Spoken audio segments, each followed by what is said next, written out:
Hey guys, another week of Ask Kotaku, and I have Evan back since you guys liked him so much. By popular demand, right? Yes, it's not his birthday anymore, but you can still wish him happy birthday in the comments if you want. That's totally cool with both of us, I think. And send me presents. Yes, presents. No presents, please. He likes desserts. My desk is messy enough. Yes.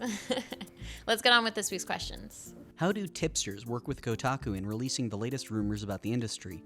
Simply, do they just send you guys what they know and hope you guys don't release any info about them and what they do? And how does this impact the integrity of the site when releasing such rumors? Do you often get less access from studios if such a rumor originated from their development team? So I guess you would have more, this is more your territory Yeah, since you're the reporter. Yeah, I've gotten a few tips which I've run down for stories in the time that I've been at Kotaku. And usually they'll just come in as like a, unheralded email in your inbox, right? And you read it and you decide if it's something worth pursuing or not. But to answer one of the parts of the question, we always go to great pains to verify the provenance of the source, trying to figure out how believable their story is. And we usually ask for some facts that will back up their proximity to the story. It's also always anonymous unless somebody, for whatever specific reason, wants to be called out.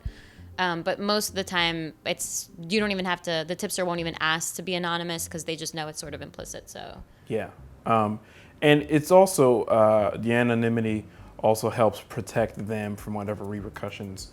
That's one of the reasons they do it.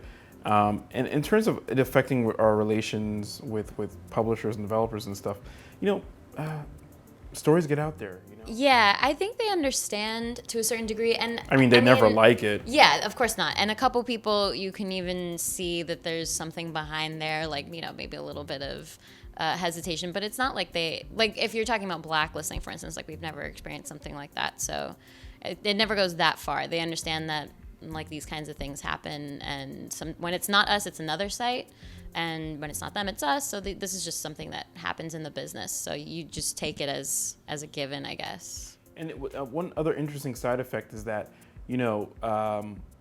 certain companies manage to spin a leak into part of their, buzz campaign. I remember Activision did that a couple of years ago. I think it was after Modern Warfare 2 leak, mm-hmm. right? That big one from a couple of years ago that actually started on Kotaku. And they turned right around and released assets and trailers and stuff. And we're like, well, I guess you guys couldn't wait. So here it is. Here's stuff you need to know. So it's interesting in this day and age where leaks are so prevalent in all different industries, how the people who have this protected information, how they respond. It really shows how savvy you can be in terms of controlling the message that you want people to see. Sometimes a leak can't be spun that way, though, and it's stuff about a company that at great pains they try to withhold from the public. But if you're making somebody mad somewhere, they're probably going to want to tell the people you don't want to know all about it. So that's generally how those things tend to go down. Yeah, and it's hard to really make that spin for them to turn on us and feel uncomfortable about it because they understand that it's something that was going on in their company and it might have gotten out. I'm sure that was something that they could consider as a possibility. So it's less like that we are the ones that uncovered it and more so this was a thing that was going on and you're going to have to deal with it now one way or another. So your focus is very different than something like, pointing fingers or whatever. And while we're talking about things, tips that do work out, that we are able to generate stories out of, there are dozens, hundreds, thousands even of tips that don't work out. We're not able to figure out whether this person's telling the truth or not, or it simply is not compelling enough. It's just not an interesting story. It might be too insidery, or it might be a little bit too much seems like somebody's holding a grudge, and we don't necessarily want to be a tool in that kind of grudge match scenario. So a lot of those things we leave alone. Yeah, exactly. And sometimes too, you'll have tipsters who they'll send us some sort of information and it won't end with them. We follow up with other people that we think might know more about that specific topic. So it's usually just the initial ping and then it spirals out of there. What's your opinion on Kanye West? So Kanye West, I mean, there's two parts to this question, I guess, because on the one hand, it's like Kanye West the person, Yeah. and then it's Kanye West the musician, and you think about his music. So as far as his music goes, I think a lot of this stuff is like fun to listen to in the moment, like on the radio, in a bar somewhere, or whatever. But for the most part, it's not something that I'll like put on my iPod and like, put on repeat. Because that's how I do songs. Like I'll get addicted to something and I'll put it on repeat and listen to it for forever until I get sick of it. So he's not one of those. He doesn't make the repeat favorites list for me. It's interesting that you slice it up into two parts: Kanye West, the entertainer, and Kanye West, the performer, or rather the person, because I don't think he does anymore. I think it's all one big messy kind of Katamari ball of his ego and his creativity, and the two are very tightly intertwined. Yeah, he's a bit of a character. He's definitely like a figure. And the question is always like, how much of it is like, how much is he in on the joke of this persona? I think he knows. I mean, he had his blog for a while. Does he still run that? I don't really follow him, Well, it's honestly, funny. too I don't know. closely. Did you listen to the audio of the story that Gawker ran today? Not the audio. I So, read the... so they did that big, long kind of like Frankenstein essay. Which was amazing. And that's pretty much what Kanye is right there. But today they ran a story of audio after the Taylor Swift thing. It's just him ranting about that and other stuff. And, it doesn't sound like he's joking. It sounds like this dude lives it 24/7. That's what happens when you become a celebrity, though, I guess. Like, your ego starts to get to you, and you But if you become can't sort of a filter different out, person. like, the part where your life is supposed to happen and the part Right. where your art is supposed to happen, then it just gets all really messy. I mean, on an artistic level, I used to be a pretty big Kanye West fan. Like, his first couple albums, like, probably up until, like, The Graduate, I really liked. Oh, yeah. But as the more like kind of like aggressively navel-gazy his music got, the more it turned me off, because I feel like then you're coming to from a place that we can't necessarily relate to anymore. Like Yeah, it's definitely become a lot less about the music, I think, and more about like, I'm a character, I have these funny glasses that everybody associates with me, and like all of these figurines or whatever, and funky colors or whatever. I don't know. What do people associate with Kanye West? fashion. Yeah, leather which isn't a bad skirts, thing. Kim Kardashian, auto-tune, Right? Auto-tune. on and on and on. But So I mean, yeah, he's just become this kind of like enigmatic figure. I think his music used to be a lot more relatable in terms of Yeah. like, yeah, I'm talented, but I'm also kind of not sure what I want to do with my life. And dudes like me are like thinking and going through the same things. Whereas now his music is, there aren't that many dudes like you. It's all about how you're Right. best friends with Jay-Z and Right. and all the clothes that you can buy and afford and stuff that normal people can't. Is like you're a lot less relatable, and you want to tell us that you're still as tortured or whatever. And I'm like, probably not. Yeah. So yeah, I think we've given Kanye West a lot of airtime here. exactly. He might be angry about that. Yeah. As a presumably busy person or group of people, what are your thoughts on games that do not offer quick save or save on demand options? Checkpoint style saving is killing me. So I actually get mad at games kind of a lot when I feel like they're wasting my time. Yeah. Not like from an entitled perspective. It's more so like, can I really not skip this cutscene? Like, I get that I died, but is that my punishment that I now have to rewatch this entire thing? Like, I literally have an hour before I have to go meet somebody, and I'm now spending like 10 minutes of that hour. Right. Going back and doing some stuff that I Yeah. Or with checkpoints too, since that's specifically part of the question. Yeah, totally. Like, there's some levels where you'll go so far, it feels like if you were a designer, you would have put a checkpoint here because like Right. you've passed a puzzle or like a platforming level or something, or like a series of bad guys and there's been some quiet time. But when it kicks you back so far beyond that, you're just like, Yeah, I hate it when it's used as a way of artificially creating challenge, right? Like, okay, every game has this tension between, how you're doing at any given moment and what you're going to be able to recover in terms of your accomplishments, right? And I hate it when, you're being forced to be like careful or judicious just because of a save point issue. Like, that should not be the issue. Like, you should want to play carefully because that's what the game demands, not because of the way the game is built. There's a difference there that is really key. And you know, you've played those games where, oh yeah, I really should keep playing to the next checkpoint. Not necessarily because I want to, but because I have to. You should want to. And it's not always apparent which one it's supposed to be. I realize that save anywhere or quick saving can break certain games, and the design will not necessarily withstand the pressure of constant, you know, save points that let you, you know, minimize risk. But, you know, if a game can support it, please do. You know, like, we are presumably busy people, like the questioner asked, and a lot of you guys out there are too. It's annoying when you feel like it's just there to make you feel like you need to be doing something that you don't necessarily want to. Yeah, you don't want to be held at the whims of a game, you know, and if it's a matter of, like, I've proven that I can pass this certain area, then that should be as much as you need to get on to the next.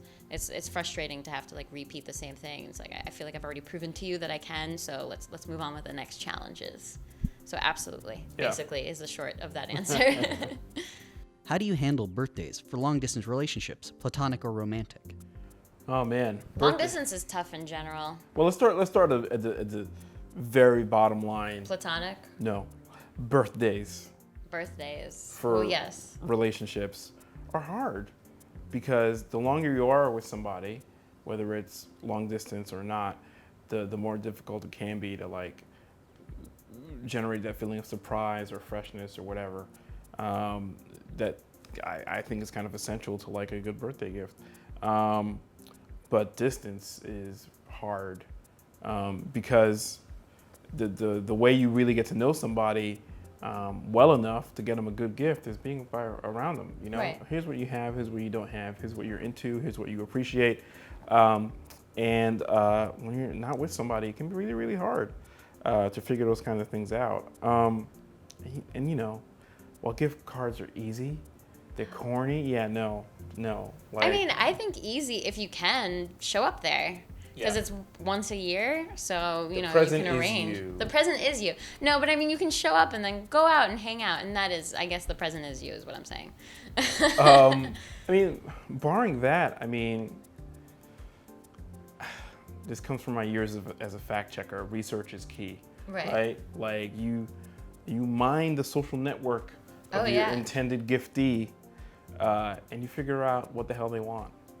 You'd be surprised. I mean, if your relationship is based on, like, you know, internet, phone, whatever, like Skype communication, then you'd be surprised how quickly people will just start divulging details because all you have is communication. So all you can do is communicate things. So, like, maybe they'll offhand mention, like, something that they need or want, and you can, like, record that even, like, a month before, 2 months before the birthday or something. But I still think showing up is the nicest, and I always like grand gestures. So if you're my friend and it's my birthday, which is in November, just everybody come to New York. What if they show up and your apartment's dirty?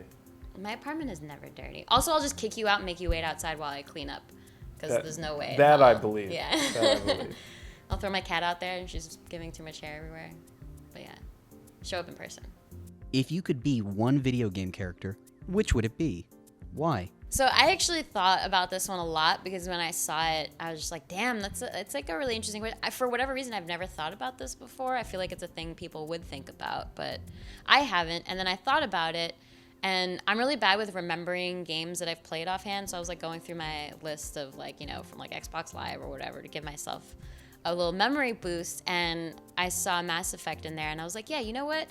Totally Commander Shepard is a good option, because to a certain extent, like, I was Commander Shepard. I was about to say, that's cheating. You already are. No, not really, because you're sort of molding your Commander Shepard. Sure. Okay. But no matter what, Commander Shepard is a badass. Yeah.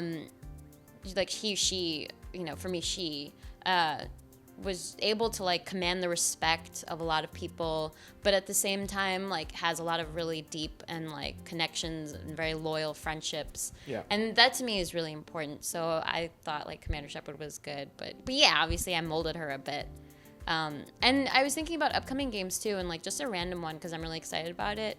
Red in Transistor. I think she's gonna be really cool. Yeah. She's gonna be really cool. Yeah. She talks to her sword. Yeah, I Or mean, the sword what talks to is? her, or Yeah, I think it's like a it's a reciprocative relationship. So Yeah. I have two. I don't know if two is cheating. that's fine. But thank you. So my first answer immediately was going to one of my favorite games, Beyond Good and Evil, the lead character of Jade. That was gonna be it. For me, Yeah. that's a little creepy. Why you like that game? Yeah, I do. Maybe I'm telegraphing it too much. But the reason why is because she has a lot of the typical action hero things that you would like to see in a lead character. You know, she can fight. She's, you know, drive hovercrafts, and she's stealthy and all that stuff. But there's other parts of her character that I feel like are still really unique to, you know, kind of how you create a lead character. One of them is like she takes in orphans at the beginning of the game. Like the planet is torn apart by war, and a lot of these kids are orphans, and you don't see that maternal kind of nurturing instinct in lead characters in video game storylines a lot. They're too busy having to do other stuff. So I like that aspect of it. I also like the idea that she was a photojournalist. The journalism stuff aside, like uncovering the truth and all that. But I really like the idea of being able to take pictures of what you wanted and having it enlighten people all over the world and the galaxy. That was something that I really liked about her character. So that's one. And two will probably be Cole McGrath from the first two Infamous games, because he's a superhero and I'm a big comic book nerd. And but I also like the idea that electricity, giving him this really kind of primordial connection to the city. You know, without electricity, think about all the stuff you couldn't do in modern day life, and he's the embodiment of that. And plus he runs around saving people, like literally shocking them back to life. And I was like, you know what? I would love to be able to do that. And think of all the money you would save as Having electricity. Exactly, being an electrically powered superhero. Especially in the summer. Exactly. Yeah. If we're talking about talent too, just like I was remembering that when you were talking about Jade, like somebody like Wei Shen is from Sleeping Dogs, because not only is he like deep down a good person, he's just like, he's also a badass because he's got ridiculous like karate moves. Exactly. Or whatever he practices. I don't want to, martial arts. Assume martial arts. We'll just say that, yes. Yeah, and he can and he has like all these fancy cars by the end of it, and he's just like running two worlds at once. How crazy is that? Also, unlimited wardrobe. Yes, unlimited wardrobe. Yeah, he had some great style too. Exactly. Yeah. There's really a bunch of characters though. I bet there's like 10 that I'm forgetting that I'll be hitting myself afterwards. Exactly. For missing, but Head to the comments. yeah. My girlfriend and I have just found out that we are having a baby. We have talked a lot about names, but can't really seem to get a boy's name that we both like. Which name of the four do you like the best? Oscar, Adam, Oliver, Bastian. Well, first off, congratulations. Yeah, where are you registered? That was nice. Yeah. I kind of like Oscar because you don't really hear that name often, I think. It's kind of retro. It's very masculine. Yeah. I don't like Adam only because like I like unique names. Like so many people are named Adam. Imagine he's like in class and like the teacher's calling out all the names. It's like Adam, like 5 people are like, what? He'll go first for things. What do you mean? Oh, well, they go by last name though. Oh, that depends. Yeah. I was always first for things in school. Amini. It shows. It was coincidence. What were the other names? It was Oscar. Adam, Oscar, Oliver, and cheating Bastian. Which reminds me of the game. So that's just I love that game. I love that game, but I can't recommend that as a like baby's name. I think that's a francophone, like a French derived name. So I kind of like that one. You also have to think, very important. I just had a kid 2 years ago. You need to think about nicknames and teasing names. Like how are they going to be teased? And what kind of nicknames can be generated from I was this? trying to think like what a nickname for Oscar would be. I don't think there is one. Like Oscar the Grouch on Sesame Street. Like right, but who's gonna come up with that as like you think like a teasing thing? Yeah. No one's gonna say, really? People are gonna say Oscar the Grouch? You don't have children yet, so. I've been a kid. Okay. Well, yes, I do think that Oscar. I don't know. That seems like a lame Oscar the Grouch is still around, and nobody wants to be accused of living in a garbage can. Right. Unless they actually okay. did. Yeah. I mean, Adam is safe in that regard. Right. Bastion, it's a daring choice. It sounds cute. It rolls off the tongue nice. Yeah. But what's the nickname? Baz? I guess. I don't. All of those names are too short to have nicknames, I think. Yeah, Which is like the thing that I have. My name's too short to really make a nickname out of. Yeah, we're not doing a good job of coming down on a single one. Yeah, I mean, I like Oscar. Bastion is cute. If you like Bastion, you should go with Bastion. I just find it weird because of the game connotation, and I can't disassociate, so it's a little bit weird. It's like calling your kids Skyrim or something. How weird would that be? If by weird you mean awesome. Yeah, hey Skyrim. I like Oscar though. I like Oscar for a boy. It sounds like tough, but not intimidating. It could also be smart. It's a good balance. It Yeah. could be smart. It could be like, he could grow up to be like very artistic or something. Oscar. By no means should you follow our advice. Clearly. But hopefully we've given you some stuff to think about when it comes to naming your progeny. Yeah. And congratulations again. Yeah, congratulations. Stock up on your sleep now. All right, that was it for this week. I saved a lot of questions. I got a lot from you guys. Thank you for that.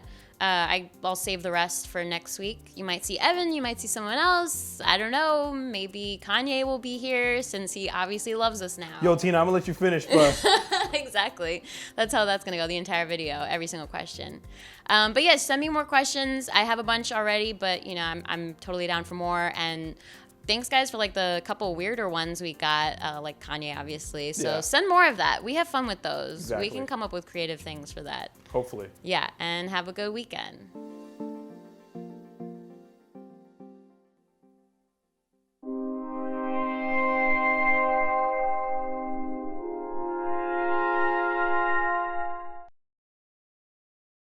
Right here. This is Kanye. Oh, Kanye right yeah. here?